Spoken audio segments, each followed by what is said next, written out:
देखो अब हम लोग प्रीवियस क्लास में डिस्कस किए थे फिजिक्स में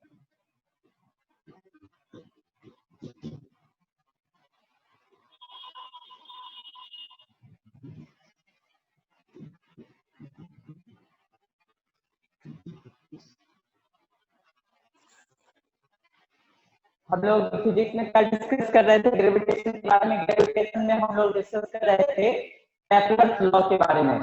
केपलर ने प्लेनेटरी मोशन के बारे में क्या क्या लॉ दिया था, वो सब चीजों के बारे में हम लोग प्रीवियस क्लास में डिस्कस किए थे। जैसे हम लोग डिस्कस किए थे केपलर के फर्स्ट लॉ के बारे में, उसमें केपलर साहब ने ये बताने की कोशिश की है कि जितना भी प्लैनेट है यूनिवर्स के अंदर, हमारे सोलर सिस्टम के अंदर, वो सब का सब सन के चारों इलेक्ट्रिकल ऑर्बिट में रोटेट करती है।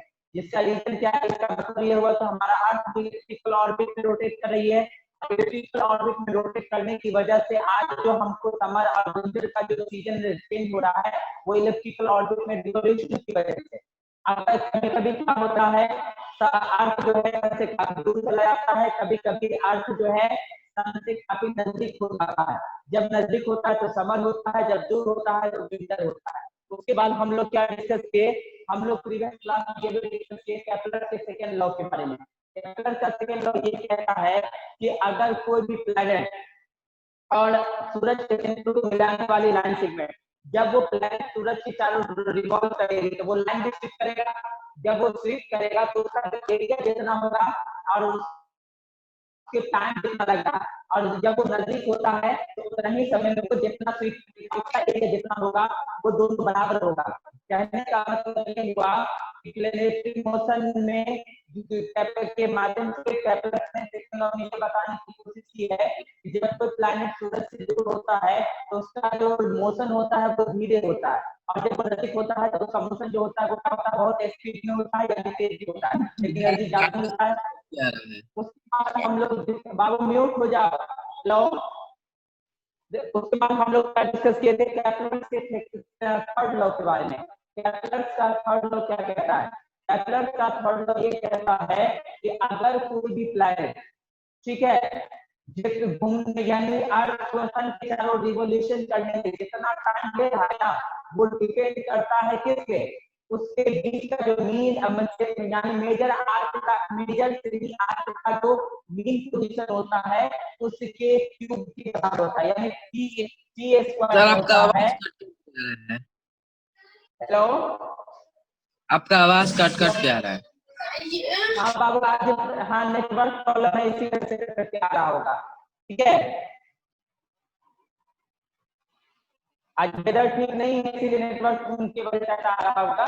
तो हम लोग क्या डिस्कस किए थे कि जो रिवोल्यूशन टाइम जितना होता है किसी प्लैनेट का, उसका स्क्वायर जो होता है ना, उसका जो मेजर सेमी आर्क का जो मीन पोजीशन होता है, मान लो कि रेड आर्क होता है, उसके क्यूब के प्रोपोर्शनल होता है। यानी T square R cube by T square is equal to constant. क्या होता है?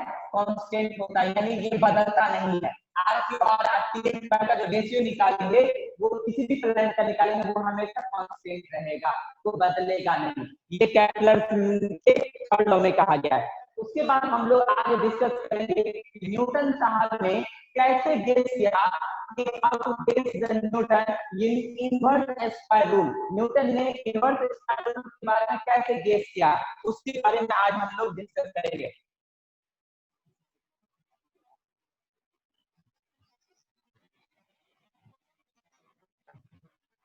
How to guess, how to guess the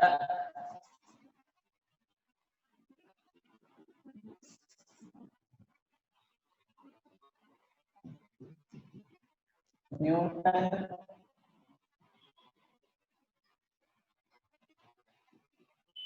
the inverse square rule, square rule कैसे गेस करेंगे इनवर्स स्क्वायर रूल के बारे में। इनवर्स स्क्वायर रूल में क्या कैसे गेस किया उन्होंने न्यूटन साहब ने, उसके बारे में आज हम लोग डिस्कस करेंगे। जैसा कि हम लोग प्रीवियस क्लास में ये भी डिस्कस किए थे, जब कोई भी प्लैनेट सर्कुलर यानी एलिप्टिकल ऑर्बिट या सर्कुलर ऑर्बिट में रोटेट करती है, उस पर दो फोर्स काम करता है, एक सेंट्रीपिटल फोर्स और एक होता है सेंट्रीफ्यूगल फोर्स। सेंट्रीपिटल फोर्स जो काम कर रहा है, मान लीजिए कि ये सन है, ये कोई भी प्लैनेट जो है ये रिवॉल्व कर रही है, ये रिवॉल्व कर रही है, तो ये सन जो है इसको अपनी ओर खींचता है, इसको अपनी ओर खींचता है, इसको कहा जाता है सेंट्री। ये जिस फोर्स से खींचता है सन, उस प्लैनेट जिस फोर्स से खींचता है उसको कहा जाता है सेंट्रीपेटल फोर्स। Centripetal force. अब हम लोग जानेंगे सेंट्रीपेटल फोर्स कितना होता है, यानी किसी भी प्लैनेट के द्वारा किसी भी प्लैनेट पे सन के द्वारा लगाया गया जो फोर्स होता है वो कितना होता है, वो हम लोग जानेंगे। The centripetal force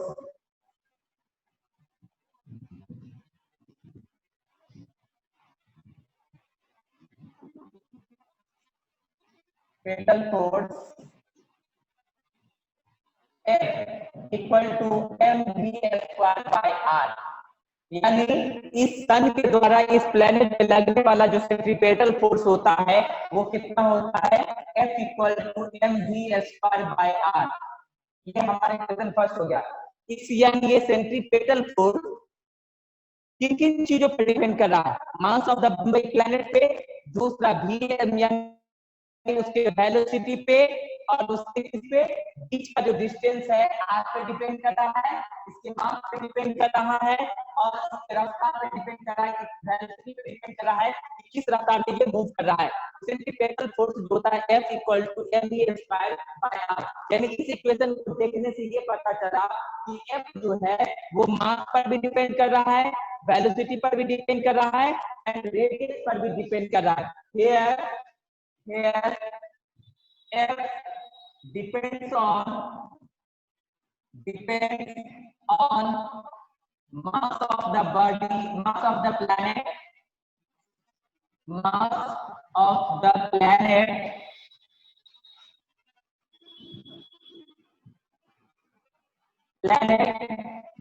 velocity of the planet,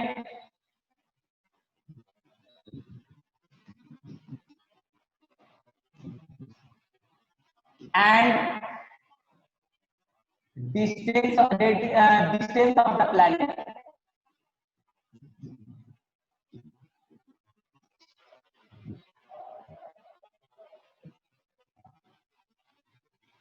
यानी ये F जो है डिपेंड कर रहा है मास ऑफ द प्लैनेट पे भी, उसके वेलोसिटी पर भी और उसके रेडियस पे भी। या हम इसको ऐसा भी लिख सकते हैं, कि F जो है वो डिपेंड कर रहा है उस पे v²/r, कोई दिक्कत इसमें, ठीक है। यानी ये जो इसकी इस इक्वेशन को देखने से ये पता चला कि F m पर भी डिपेंड है, F v पर भी डिपेंड है, F r पर भी डिपेंड है, यानी F जो है v और r पर डिपेंड है। मास का जरूरत नहीं है, इसलिए मास नहीं लिखते हैं। अब हमको ये बताइए velocity of planet equal to हम क्या जानते हैं, velocity of a planet equal to, ये इसको पहले बाद में लिखेंगे, हम लोग ये जानेंगे revolution time, revolution time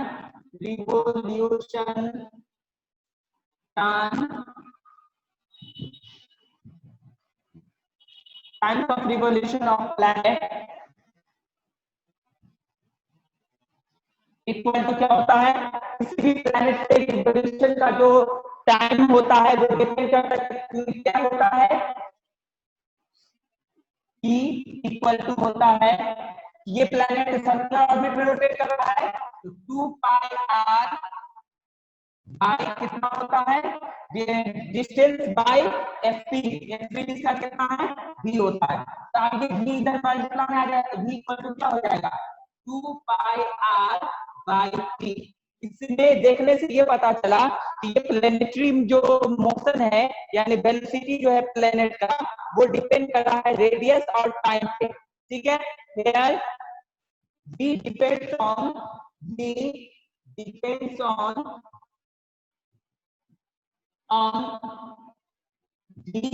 and t, v और t पे डिपेंड कर रहा है, यानी v प्रोपोर्शनल टू कितना r by t, ये हमारा क्या हो गया इक्वेशन, इसको हम थर्ड मान लिए, ये हमारा सेकंड हो गया। अब एक बात बताओ बाबू, तो बी प्रोपो यहाँ जो है बी लगा है कितना, आर बाई टी आया, तो बी की जगह पे हम आर बाई टी करते हैं, तो क्या हो जाएगा बाबू मालूम है, F proportional to B square की जगह पे क्या हो जाएगा, R square by T, R square by T square into 1/r हो जाएगा। क्या लिखेंगे, ऐसा लिखेंगे, इसमें यहाँ पे खासा इसको इरेज करते थे, यहाँ पे लिखेंगे कि putting the value of b in equation second,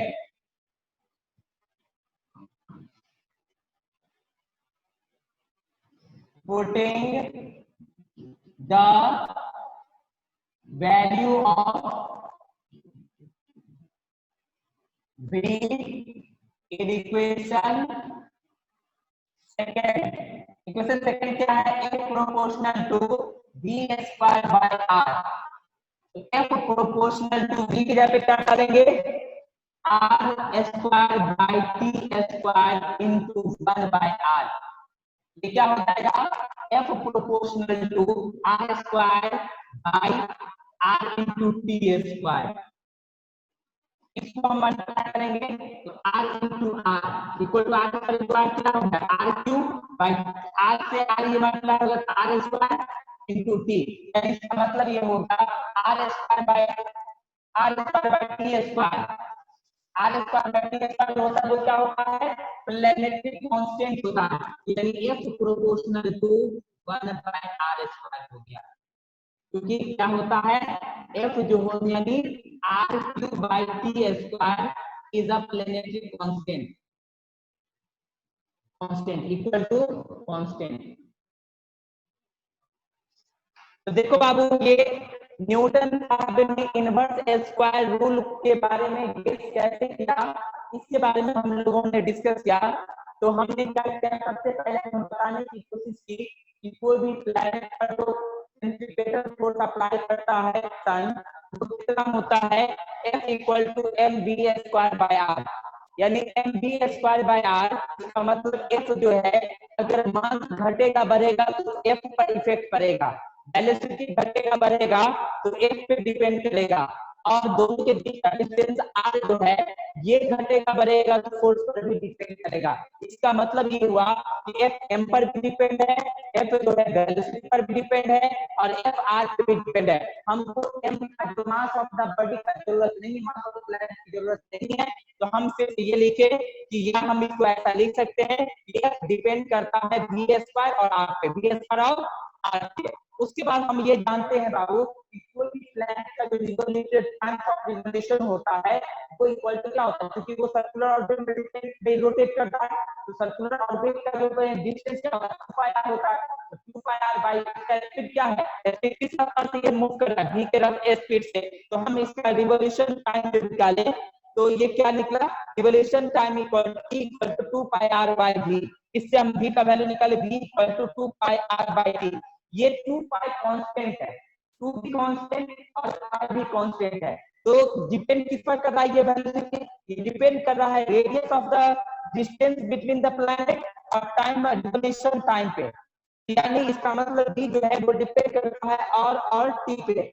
यानी ये b proportional to r by t लिख दिया। अब एक बात क्या की है, ये b का वैल्यू इक्वेशन सेकंड में डाले, b का वैल्यू क्या डाले हैं, इक्वेशन सेकंड में डाले हैं, तो f equal to f proportional to v square by r है, f proportional to v square by r है, v स्क्वायर की जगह पे हम लिख दिए r square by t square, क्योंकि v इक्वल टू जानते हैं r बाय t, इसके square r square by t square, और r की जगह पे क्या लिखेंगे 1/r, देखिए प्रोपोर्शनल टू r स्क्वायर 10 गुना होता है r स्क्वायर, और r स्क्वायर t से मल्टीप्लाई होगा तो r स्क्वायर t स्क्वायर होगा r t स्क्वायर। उसके बाद हम क्या किए, न्यूमरेटर और डिनोमिनेटर दोनों को r से मल्टीप्लाई किए, क्या हो गया r square into r, r cube, और r जो है r से मल्टीप्लाई होगा r स्क्वायर और t स्क्वायर 2 स्क्वायर, तो हम जानते हैं बाबू r cube by t square क्या है, कीजिए कैपलर का थर्ड ये कहता है कि r cube by t square equal to constant, ये कांस्टेंट हो गया, इसका मतलब 1/r², 1/r² निकल गया। यानी f जो है इंटरनेटली मोशन जो है वो डिपेंड करता है, जो है वो डिपेंड करता है क्या reciprocal of the distance of s² के, डिस्टेंस से s², यानी f प्रोपोर्शनल टू 1/r²। ये तो था आपका न्यूटन का इनवर्स स्क्वायर रूल। न्यूटन का इनवर्स स्क्वायर रूल यही कहता है कि अगर कोई बॉडी जितने डिस्टेंस पे है उस दोनों के बीच का डिस्टेंस का जो स्क्वायर होगा उसके रेसिप्रोकल के बराबर होगा उस पर लगा हुआ फोर्स। यानी जो फोर्स लगता है वो फोर्स किसके प्रोपोर्शनल होता है, इनवर्सली प्रोपोर्शनल होता है दोनों बॉडी के बीच का जो डिस्टेंस है उसके स्क्वायर के। ठीक है, तो ये चीज हम बताने की कोशिश की है। ठीक है, नेक्स्ट डे हम लोग डिस्कस करेंगे बाबू इसके बारे में। हाँ, एक चीज और हम लोग डिस्कस कर लेते हैं।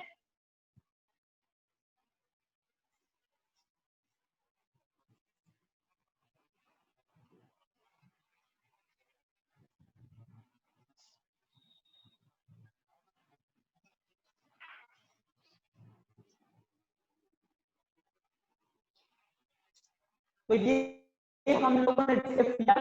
अब हम लोग स्मॉल जी का value 9.8 metre per second square होता है वो निकालना सीखेंगे। एक्सेलरेशन ड्यू टू ग्रेविटी, पहले हम जानेंगे कि एक्सेलरेशन ड्यू टू ग्रेविटी किसको कहते हैं।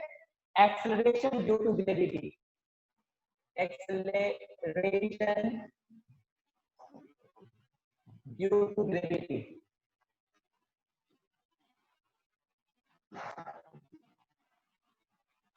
एक्सेलरेशन ड्यू टू ग्रेविटी क्या है?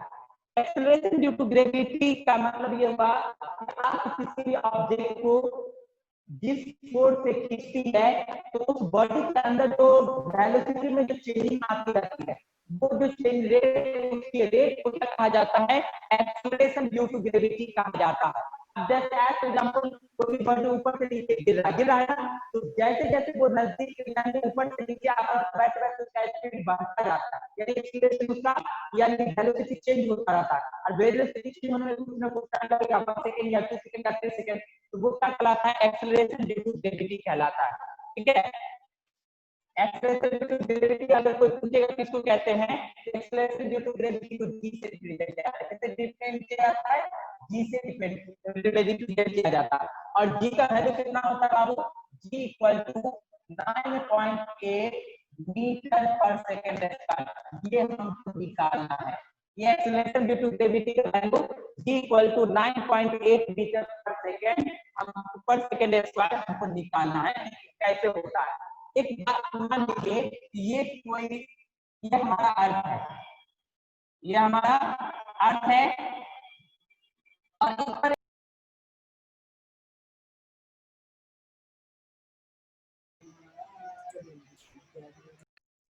सर आवाज नहीं आ रहा है।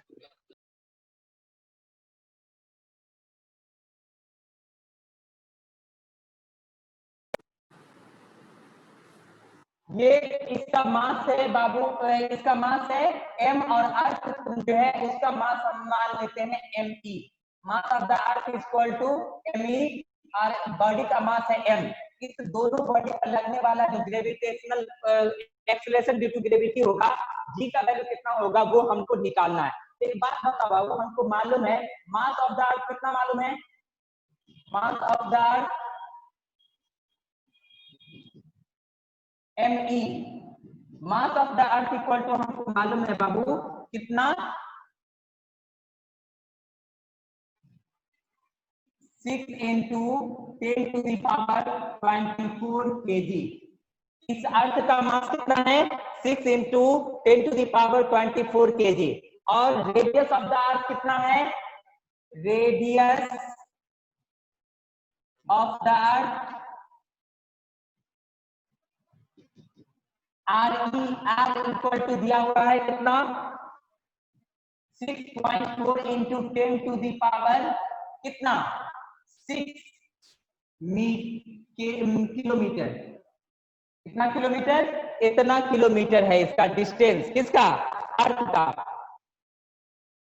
हमको क्या निकालना है बाबू, हमको निकालना है, और mass of the body equal to कितना दिया हुआ है, mass of the body equal to दिया हुआ है m kg। अब एक बात बताइए कि हम जानते हैं x by the gravitational law से हम क्या जानते हैं, F equal to g mass of the earth into mass of the body by r square. अब एक बात बताओ, किसी भी चीज पर जो फोर्स लगता है तो वो क्या कहलाता है, force equal to mass into acceleration होता है। क्योंकि अर्थ इसको फोर्स लगा रहा है तो इसका मास इसका फोर्स कितना होगा, mg होगा। क्या होगा, mg, mass into small g equal to g m e into m by R square. m से m कट जाएगा तो क्या हो जाएगा, g इक्वल टू हो जाएगा बाबू कितना, g m e by R square. यानी एक्सेलरेशन ड्यू टू ग्रेविटी का वैल्यू अगर निकालेंगे तो g m e by R square, earth का मास और उसका रेडियस का स्क्वायर निकालेंगे, जो वैल्यू होगा वही आंसर होगा। g इक्वल टू, g का वैल्यू कितना है, ग्रेविटेशनल कांस्टेंट का वैल्यू हम अभी निकाले हैं 6.67 इंटू 10 टू द पावर -11। जी का वैल्यू कितना होता है, 6.67 इंटू 10 टू द पावर -11 और into mass of the earth कितना दिया हुआ है, मास ऑफ द अर्थ दिया हुआ है बाबू कितना, mass of the earth ME बराबर दिया हुआ है 6 into 10 to the power 24 by radius of the earth R square कितना दिया हुआ है, आर का वैल्यू दिया हुआ है 6.4 into 6.4 into 10 to the power 12। ताकि ये दो बार लिखाएगा, ताकि स्क्वायर है ना, आर स्क्वायर है तो 6.4 इंटू 6.4 और 10 टू द पावर 6 भी दो बार लिखाएगा, 10 to the power 6 into 10 to the power 6 दोनों जुड़ करके 10 टू द पावर 12 होगा। इसको हम लोग करते हैं, तोड़ते हैं, क्या हो जाएगा, हम 6.67 इंटू 10 टू द पावर, ये इंटू 6 कर देते हैं, ये 6.67 ये into 6 into 10 to the power कितना, मल्टीप्लाई होने पर पावर जुड़ता है तो 24 प्लस -11, तो ये दोनों आपस में घटेगा तो 24 में से 11 जाएगा तो 13 बचेगा, कितना होगा 13 बाय कितना हो गया 6.4 into 6.4 into 10 to the power 12। ये 10 टू द पावर 12 से 10 टू द पावर 13 कट जाएगा, एक 10 बच जाएगा। अब एक बात बताओ, यहाँ पॉइंट पे उड़ाएंगे नीचे कितना होगा, 100 होगा, यहाँ पॉइंट उड़ाएंगे तो क्या होगा, ऊपर एक 10 और होगा, यहाँ पॉइंट उड़ाएंगे तो ऊपर एक 10 और होगा। अब इसको मल्टीप्लाई करेंगे तो कितना होगा आंसर, इसको रिलेट करते हैं यहाँ पे, यहाँ तक समझ में आ गया होगा।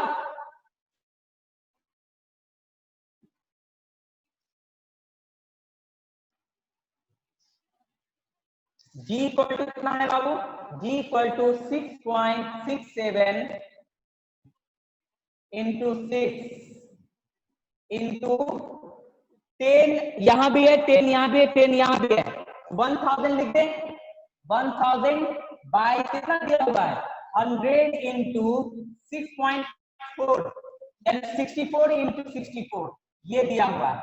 अब ये बताओ 2 जीरो से ये 2 जीरो कट जाएगा, 2 से ये कट जाएगा, 2 3 जा 6, 2 2 जा 4, 2 3 जा 6, ये तो हट गया 667 को 3 से मल्टीप्लाई करेंगे कितना होगा, 7 3 जा 21, 2 7 3 जा 18, 18 और 2 22 बच गया, 3 6 जा 18 और 2 20 80 बाय 64 को 32 से मल्टीप्लाई करेंगे, 64 को 32 से, 2 4 जा 8, 2 6 जा 12, 3 4 जा 12 1, 3 6 जा 9 प्लस 1 10, कितना हो जाएगा 8, 2 प्लस 2 4 1 1, कितना हो जाएगा 1148, 36 64 2 4 जा 8, 2 6 जा 12, 3 4 जा 12 1, 3 6 जा 18, 3 6 जा 18 1 19 हो जाएगा, 8 2 2 4 9 प्लस 1 10 2 20 48 हो जाएगा, कितना हो जाएगा 20 48। इसको डिवाइड करके दिखाते हैं कितना आएगा,